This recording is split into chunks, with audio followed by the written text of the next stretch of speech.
Well, thank you very much, Adam and Radislaw. That now brings us to our final session for today. It is Leveraging Super Trends and Investment to Create Resilient Portfolios.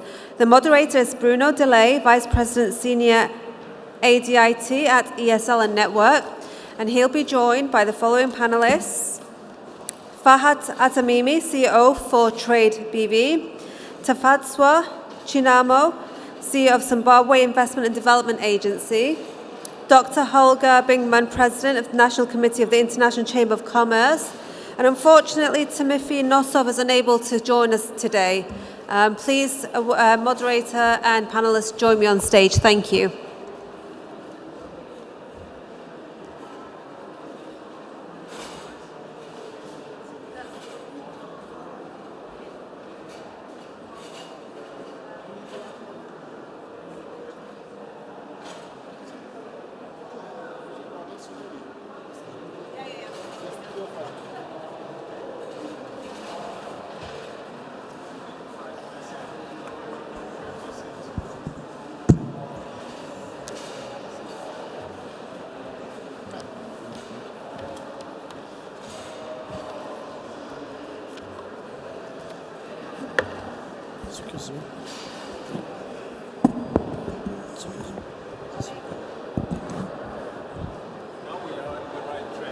Yeah. Oh, really? Nearly. Okay. Bruno on the right place. Yes, I should move. Oh, you wanna sit in Sorry.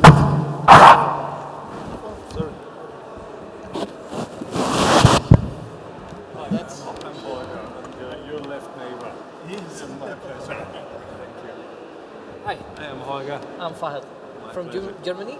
I'm from Wie geht's? Germany, yes. Danke, gut. Und Ihnen? Ja. Please take a seat. It's just the four of us. The four of us. Yes. I'm taking the left corner, which is not my political. You're not left leaning. Okay. If it's working. 1, 2, 3. 1, 2, 3. Push.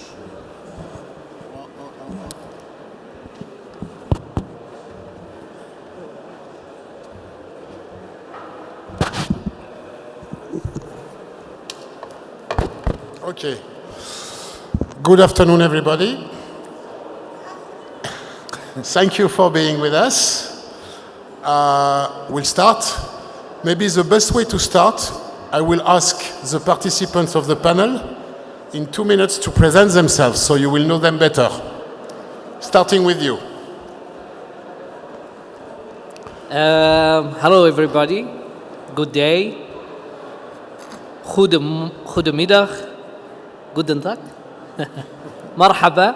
My name is Fahad Atamimi. I'm CEO of Fortrade BV, Fortrade Holding, based in the Netherlands.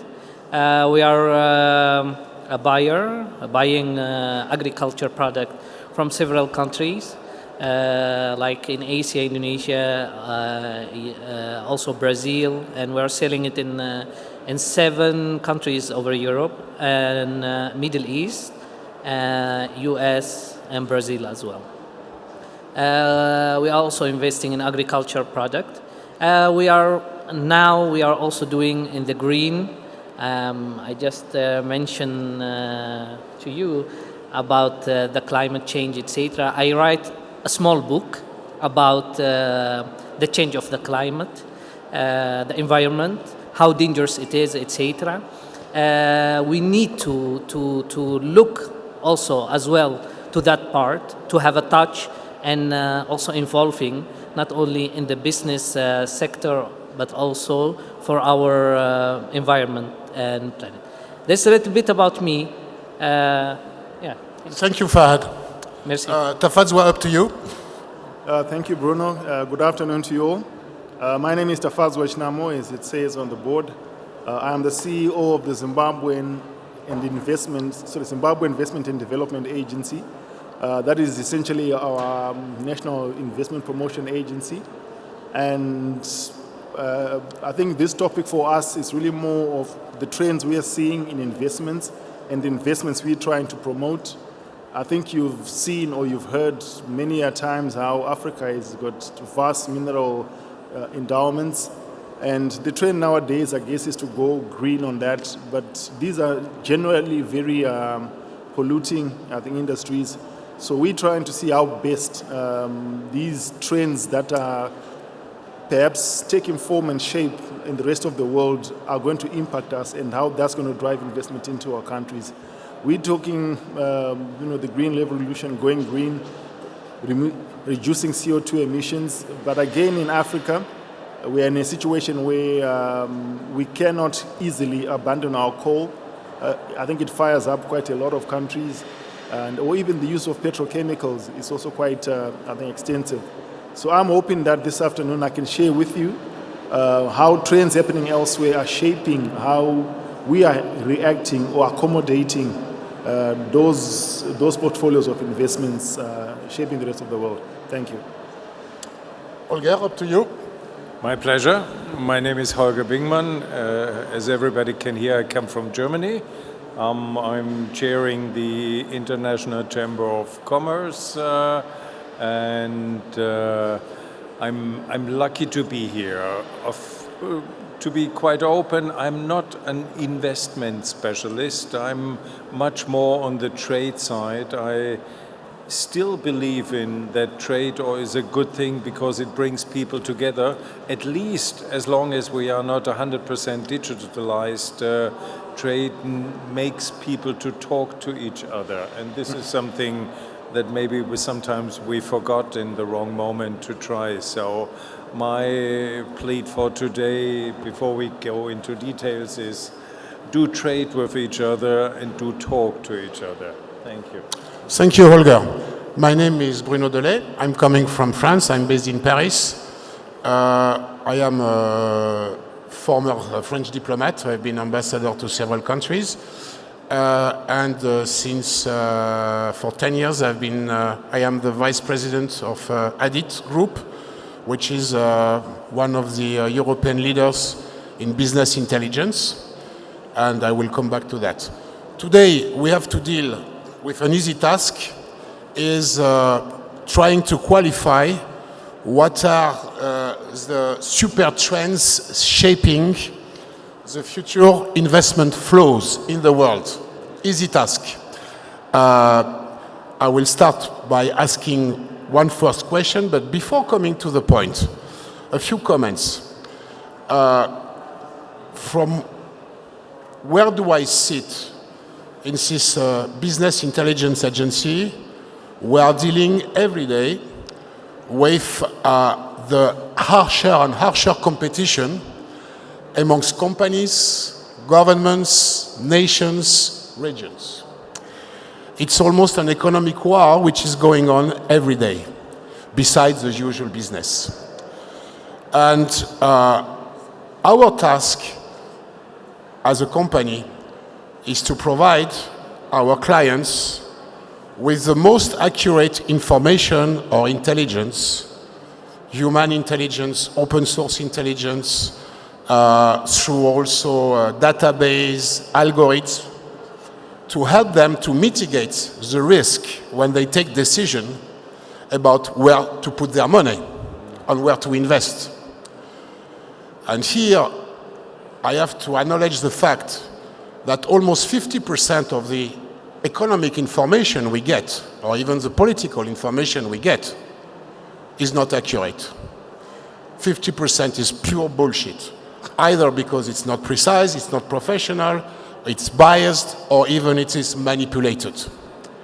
So to try to find what is the real world behind this blur, this fog of over-information we get every day is a very difficult task in which we are, we have to do.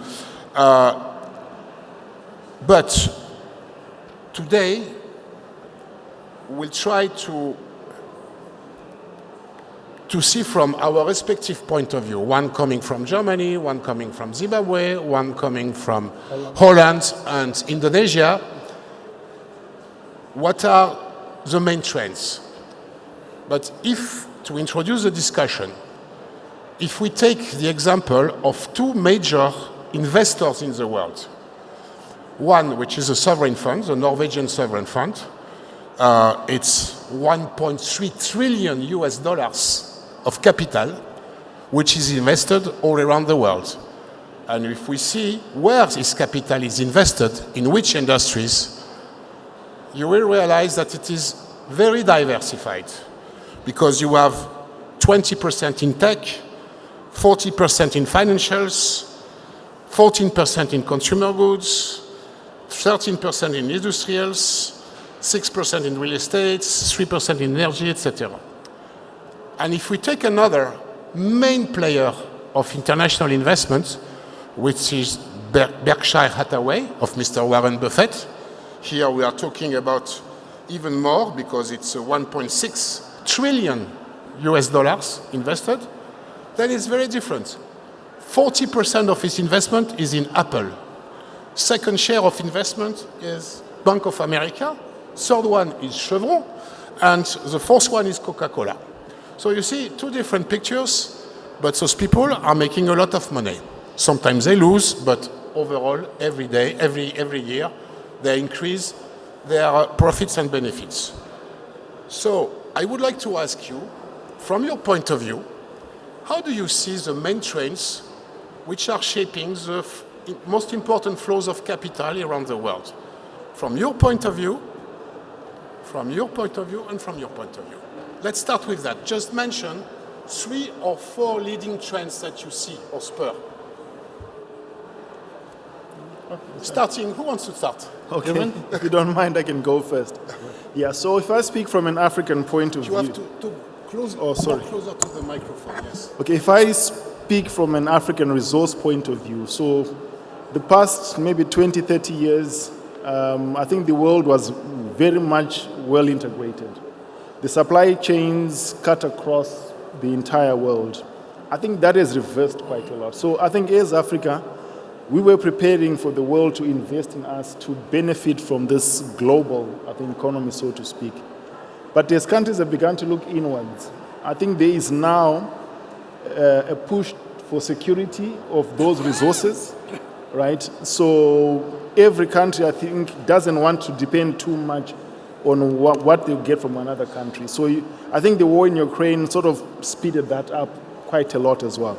So if I look from a resource-rich Zimbabwe with things like lithium and everything else that makes these EV batteries and so forth, everybody wants a piece of the action, right? And they want it for themselves. So those are the trends that we see, that it's really a scramble, that how much footprint can I exert on a particular place before everybody else gets it. Because if I don't do that and the next country gets it before I do, I'm out, or I'm at the mercy of them. So for us, I think it's trying to then place ourselves and say that, fine, before all of this happened, we were in a position or in a situation where we could supply the entire world, right? And you could do that. And investments was geared towards, just ensuring the long-term sustainability or growth of those industries.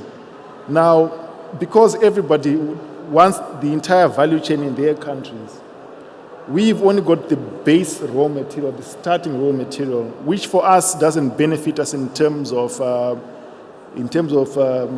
development of our economies, of our industries, because we would have benefited. If I take lithium, for instance, because all you need to make those batteries, you do find in our countries. But no one is going to now establish in our country because they want that security. So we are now seeing this difficulty in having countries established.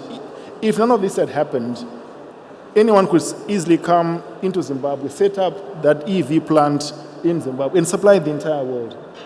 But now, I think for us, it's going to be a big challenge. So while this is happening, this is, I guess, the effects for us.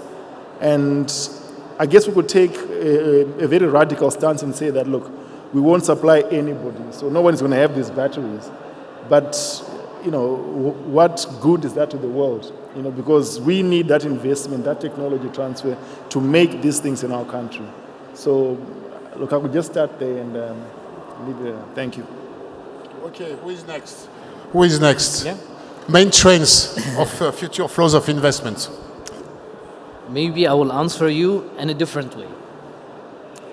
Well, if the question is what's the best investing or to invest, I will say to our planet, to our environment. There is several ways to look at it.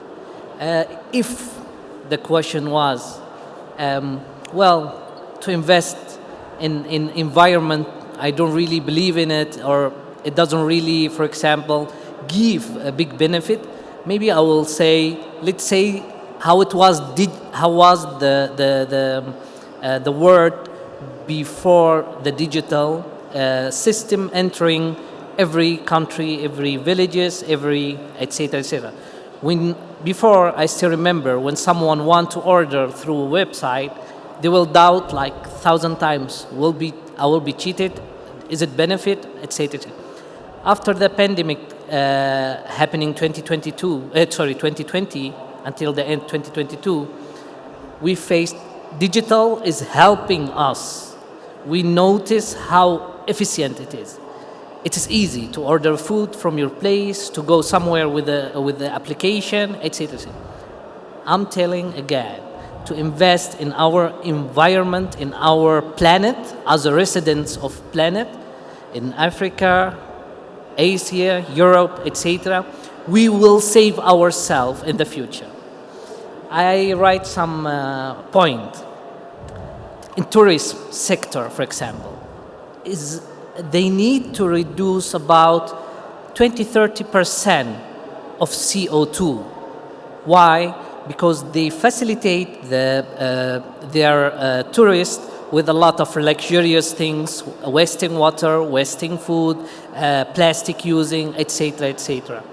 So there is a big chance of investing in that sector regarding to save the climate. We know a lot of business people earning a lot from destroying our earth, like for example, steam coal, etc., etc., etc. Okay, let's fix it, earn from it. It's okay. Fix it and earn from it. You will give a benefit to bigger community. Villages, it is a big part to invest in it. To invest in a village, to invest the communities over there. Cities, to make it urban, smart city. But also, so we can take from our environment, from our planet, but also contribute. Knowledge, I think, is quite important to give knowledge about how to save the climate. Start from beginning. It's a big investation, and I think you get feedback from it. So this is a little bit how I see it and how to answer that question, Bruno. Thanks a lot. You're welcome. Holger, what's your point of view on that? As I mentioned before, I'm not a venture capitalist, or I'm not a big money spender, so let me have a look more from an entrepreneurial side. What are we where are we going to invest? And I think, of course, all the words that you brought in were very correct. I think taking into account resilience, everybody is talking about resilience. Will there be resilience in the future? No, clearly not. There will be some states that we are looking with a bigger confidence in, but there will be no secureness for future invest. So everybody will include in its invest a certain amount of possible loss, which should be integrated. As much as we invested, look only into Germany, we invested it last year before Russia broke down, it was $18 billion. I think this is an amount that will never come back because everybody is a little bit afraid. I don't think that it's necessary, and entrepreneurs are always optimistic, but it will stay somewhere in the stomach area while they are investing. Second thing, there are crazy things around. Take the, if you allow me, make use of the German word, Lieferkettengesetz. This is something called delivery chain laws, which is binding every European producer to know where he's going to buy or how is he going to produce. And this means not only his own production line, this means also tier 1, tier 2. So this is something incredible that you can't secure. If you produce somewhere in China, you're not only obliged to take care for your own production, but also for those who deliver the materials to you in China. So this is something else we have to keep in mind, that European entrepreneurials, investors cannot invest without these cornerstones of invest in the future. And then there comes a positive aspect in which I see in the last month. There's a real competition between free trade zones and whole states for investments. It's not only where we are sitting. It's Saudi who announced last week 4 new free trade zones. We were discussing with another discussion today, an island like Zanzibar wants to open a free trade zone, or take Kazakhstan or whatever. There are free trades everywhere, and we are getting in a real competition for investments. Let's say on a more entrepreneurial, less on a venture capital, but really looking for investors that want to build their companies there.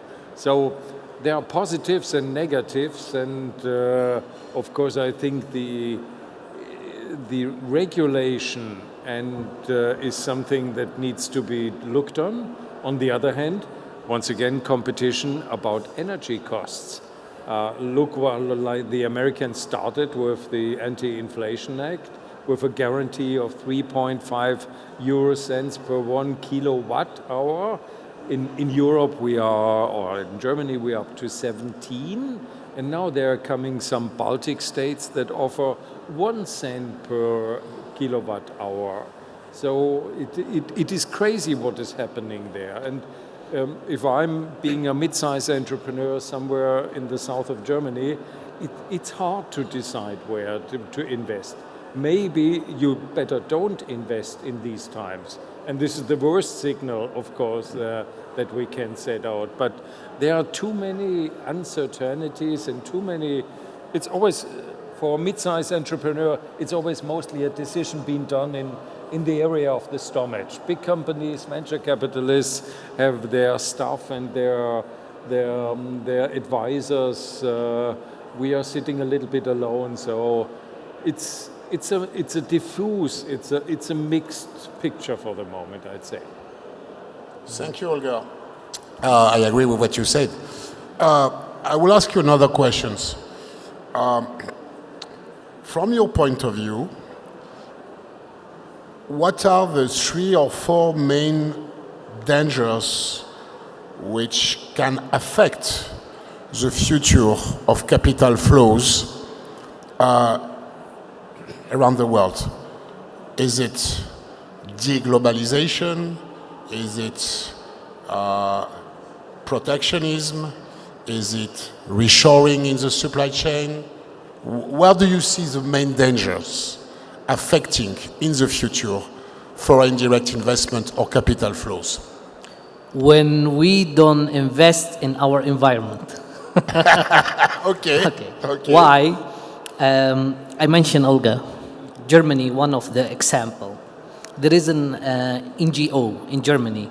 I'm not going to call the name, but it is fantastic. It's quite new. I mean, new maybe last 10 years. They start with 35,000 capital, and they invest their effort and believe to support the environment. Now the audit is about 7 billion from 35. Yes.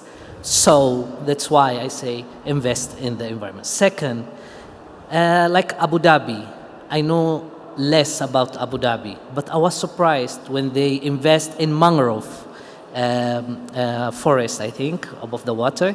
You can enjoy it, have a look there. I just saw the video in my research over there. I can say to the Abu Dhabi people, سويتوا اللي عليكم. You have done what you were quite correct. Saudi Arabia planting 50 million or billion plantation trees to reduce the CO2, etc. Is the right? It will be quite dangerous if we don't care and we don't invest in our environment to reduce the CO2. 5.5 million yearly passed away, people who pass away in Southeast Asia. Heart attack, stroke, all because of water pollution. Too hot, the weather. I mean, careless of several company, industrial, to just earn profit. Airplane also, etc. So the question I will say, it will be quite dangerous not to invest in the environment in the green, Burna. Okay, that's a good point. What's your point of view from Zimbabwe? Yeah, so I think the three things you mentioned, deglobalization, reshoring, or protectionism, to me, they're all variants of the same thing and they have the same harmful effects. I think the world got to the stage we are now in terms of development because capital was flowing freely to where it believed that investment could give the best returns. So from an African point of view, we're missing out on that opportunity because now, can you imagine that if international capital had not flowed where it flowed, each country would only be restricted to what it can raise, you know? So if you look at where big venture capitalists have invested, they've invested across borders. But now, as Olga said, with incentives, big incentives by most major economies to bring businesses to their country, they're then denying, I think, capital to exploit the best opportunities. Now, obviously, from where we stand, the harm is it's severe. Because, first of all, we don't have the capital locally to invest in the way we believe that growth is going to come from, innovation is going to come from. And if where we expect the money to come from, there are now bigger incentives than what we can offer to stay in their home countries. So for us, that's big. But I think the loser really is the world economy. I think it's humanity because we're not rewarding the best talent, right? We will have inefficient, I think, industries or tech development. The world supply chains are quite developed, and it's a whole ecosystem on its own. So again, denying that, or rather undermining that aspect of mankind, to me also it's a big. So I sincerely hope. So this really started, I think, with the pandemic. That it disrupted things, and I think it was a wake-up call to the world that, look, this is what could happen if the world shuts down. So if you don't have enough within your country, you could really go, you could starve or you could miss out on certain products that you really are used to, right? Then obviously the geopolitics escalated a step further, and I think it just reinforced that before the world was really out of COVID. So with that fresh in everybody's mind is, I think what gripped, or the fear that gripped everyone was that, look, I have to be self-sufficient. Now, I'm not an economist, and I don't know how effective or if, that sort of type of economy is where you are self-sufficient. Look at this region here. I think in terms of food and other things like that, even minerals from mines, they have to import everything. But if the world looks inward, I think, can you imagine the cost that citizens in this part of the world will bear just to bring in food, if everybody is more concerned about their own protectionism? And perhaps in the process, they're now supporting inefficient farmers, or industries that really should not, in the world competition, in an open world, should not be existing. And going to his point on the environment, I think the world would take, they'll close, they'll let a lot of things go just to support their own industries. Because that if I was to implement strict environmental laws and protections, I might kill some of my industries. But even now, we're also seeing that at one point, I think in a lot of European countries, coal was a no-no. But, there's now some acceptance that, look, at the risk of us depending on energy from a country that we're not so friendly with, maybe coal is not so bad, you see. So again, we are sort of going back and regressing. And the worst affected, unfortunately, is people in our part of the world, where capital would then be denied and starved from coming into where we need it most. Thanks. Thank you, Tafazwa. Olga, what do you think about it?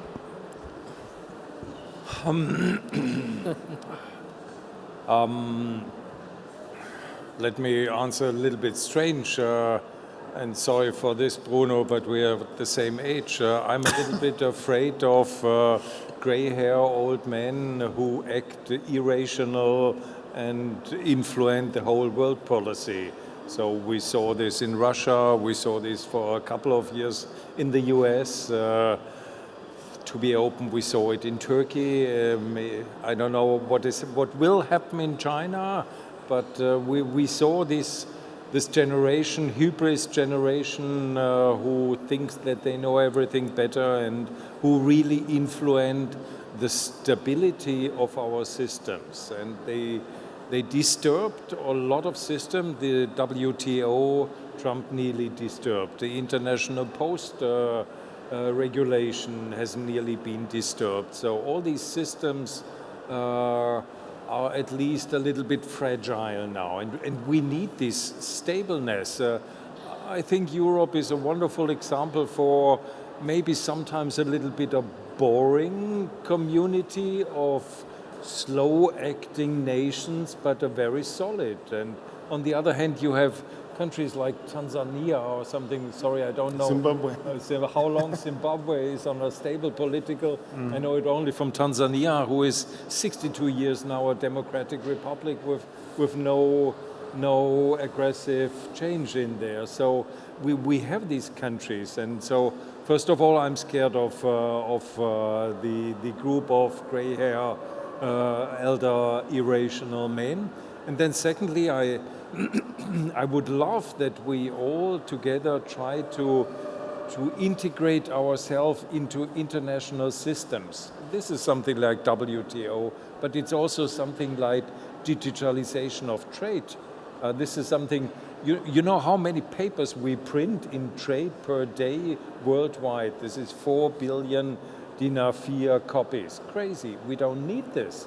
In the moment where we get into an international system, which we, for example, at ICC want to implement, we can save this and bringing us together again. So I would definitely ask for let's invest in countries that give a signal that they want to be part of a community, that they want to be a part of something.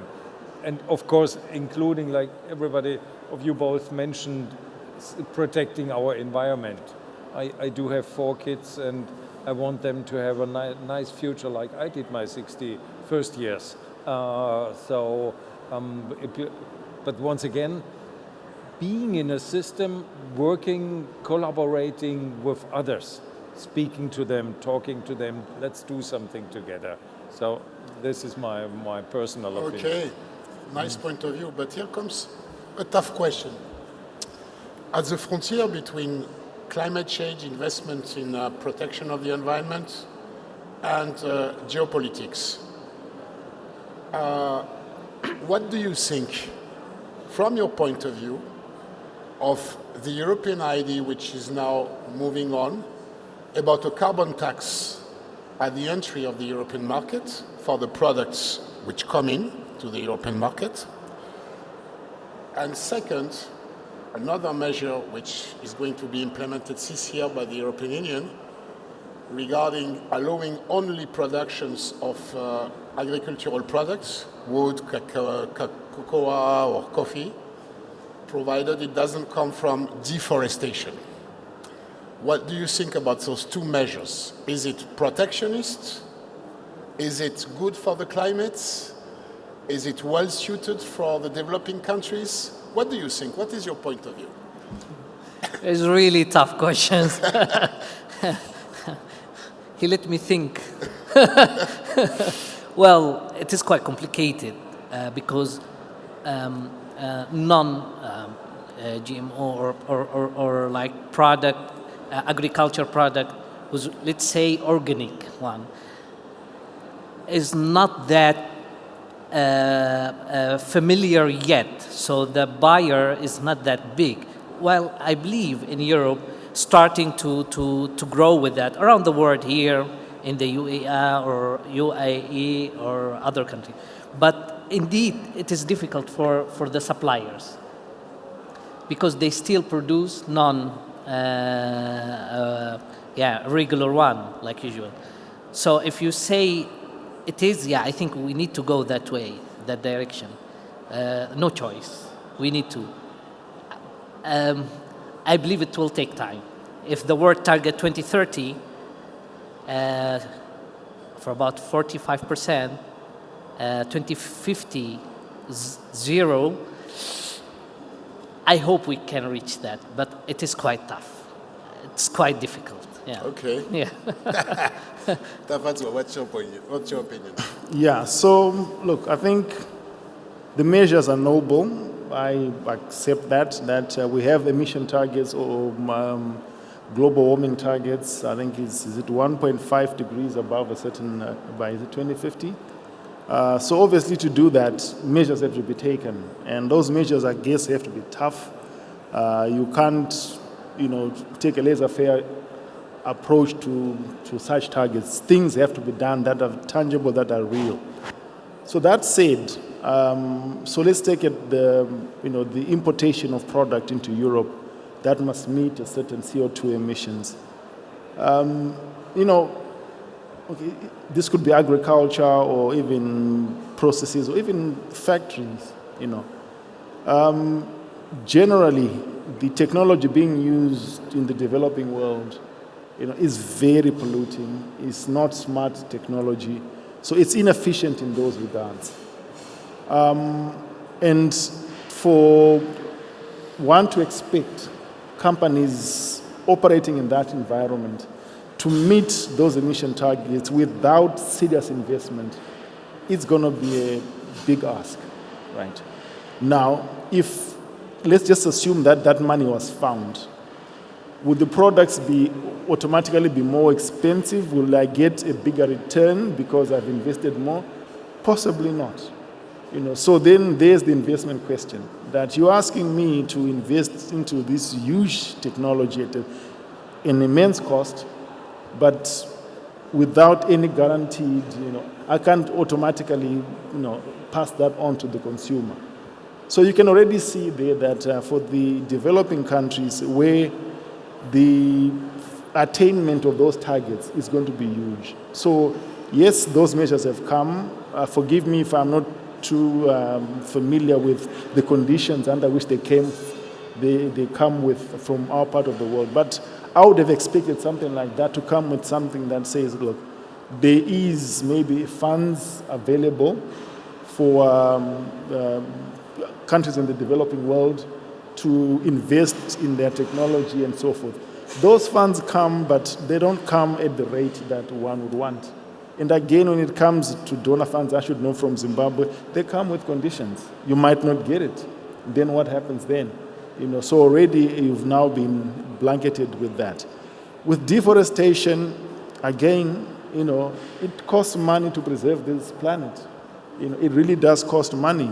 And so I guess when you go to COP and places like that, the developing countries are saying, look, you are now setting these standards after enjoying years of profit and benefit from polluting the planet. Now I can do the same.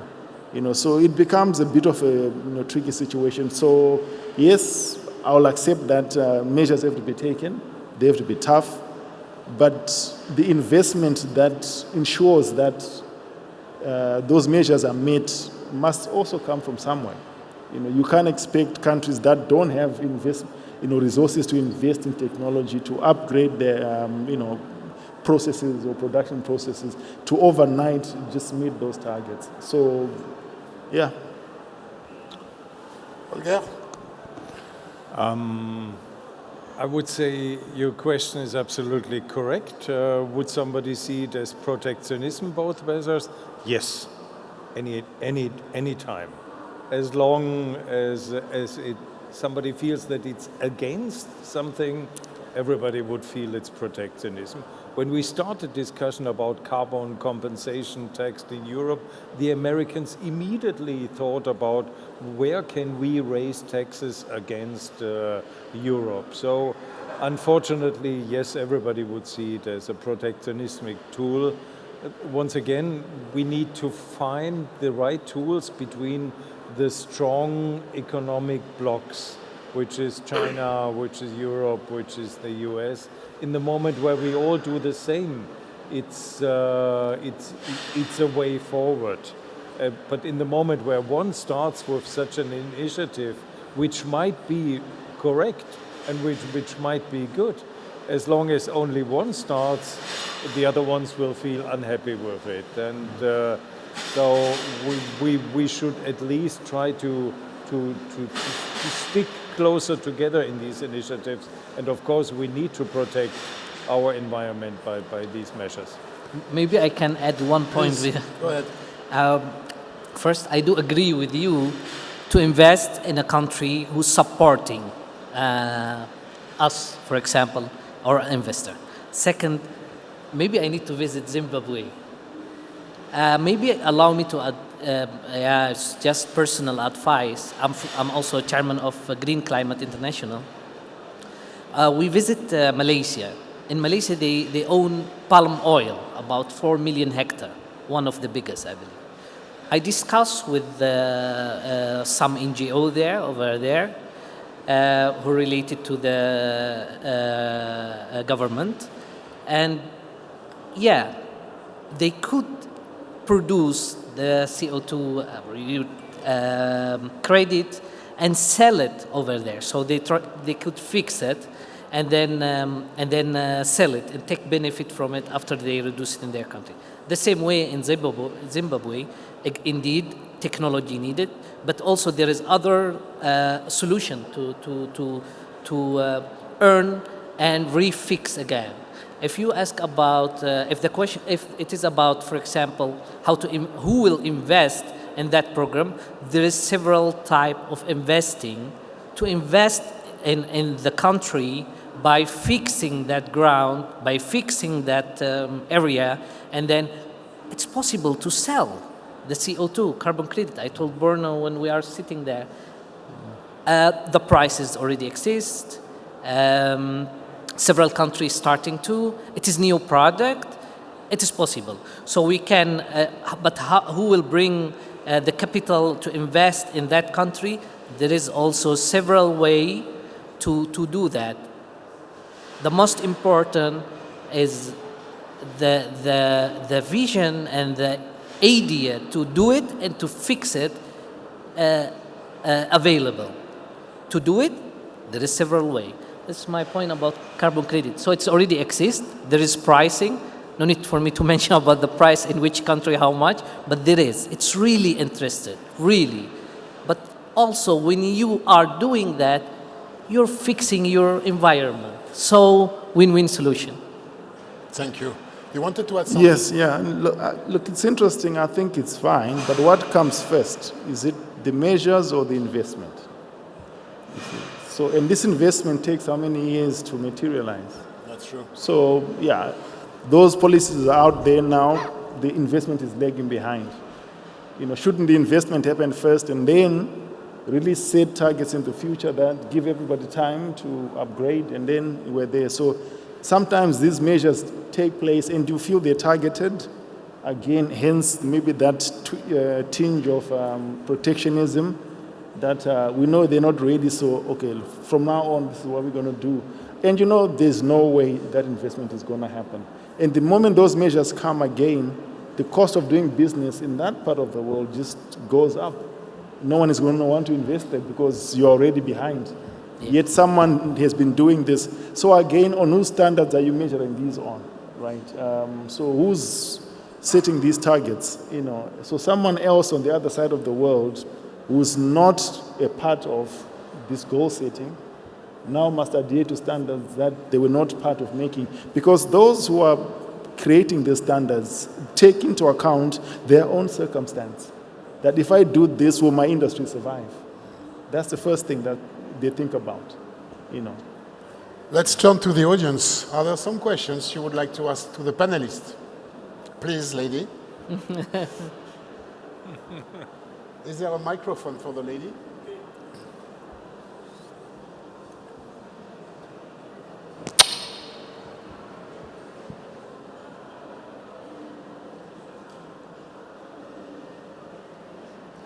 Well, this has been a very interesting discussion. And so thank you so much. And I'm really glad, you know, as I told Holger, my mother always said, it doesn't matter as long as there's one person in the audience who's interested. So you have quite a few people who are interested. Thank you. So, you know, I have a different point of view from all of you. I'm an entrepreneur.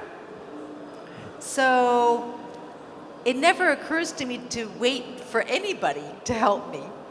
I just say, there's something that's wrong and I can fix it. And if I can't fix it, then I have an opportunity and I have a personal responsibility to do so. And I think, Fahd, that the best example that you gave was this company in Germany who started 7 years ago with 35K and is now at 7 billion. So, you know, Tafadzwa, you know, it's not a question of measures or investment. I remember the German Post and Telecoms minister, Dr. Schwarz-Schilling. Holger, you probably remember him. He used to call me all of the time. You maybe have heard that I'm a space entrepreneur and telecoms entrepreneur. And so one day I said to him, I said, why are you calling me all of the time? You are the minister, and I am just me. And he goes, Miss Johnson, governments can set policy. Governments can deregulate, but governments cannot do. You are an entrepreneur, and I need you to do. You know, so I think that most of the problems that you have been discussing here, and I really believe this, which is why I'm 70 years old and still starting, you know, companies, is that the power of the entrepreneur, the power of an individual to create huge companies like Apple, you know, etc., that can really then make ecosystems for their countries, for their regions, etc. Now, of course, this means it's a social contract. So the government has to recognize and make environments possible where entrepreneurs can thrive. But, you know, I don't think any of us would be here today if we did not think that in doing whatever we are doing, that we will make a difference, we will make an impact, and we will be able to make a better world. Thank you, Madam, for your contribution. If there are other questions in the audience, if not, we'll have to maybe put an end to this panel. And thank you, gentlemen, for your participation and the highlights you gave us. I would just, as a diplomat, make the following conclusion. What we need to do better business around the world is to have fair regulations which support the entrepreneurs, and we need more multilateralism than unilateralism. What we are suffering from today is unitarianism everywhere. Everybody is taking its own measure for its own sake. And we need to find again the spirit of the post-World War II era, where we built some international organization like the GATT, the Trade Agreement, World Trade Organization, which today it's almost reduced to nothing. It's a dead forum, unfortunately. and we need to find again this spirit of multilateralism where everybody can discuss and set a level playing field equal for everybody. Thanks a lot, everybody. Thanks a lot. Thank you. Thank you. Shukran.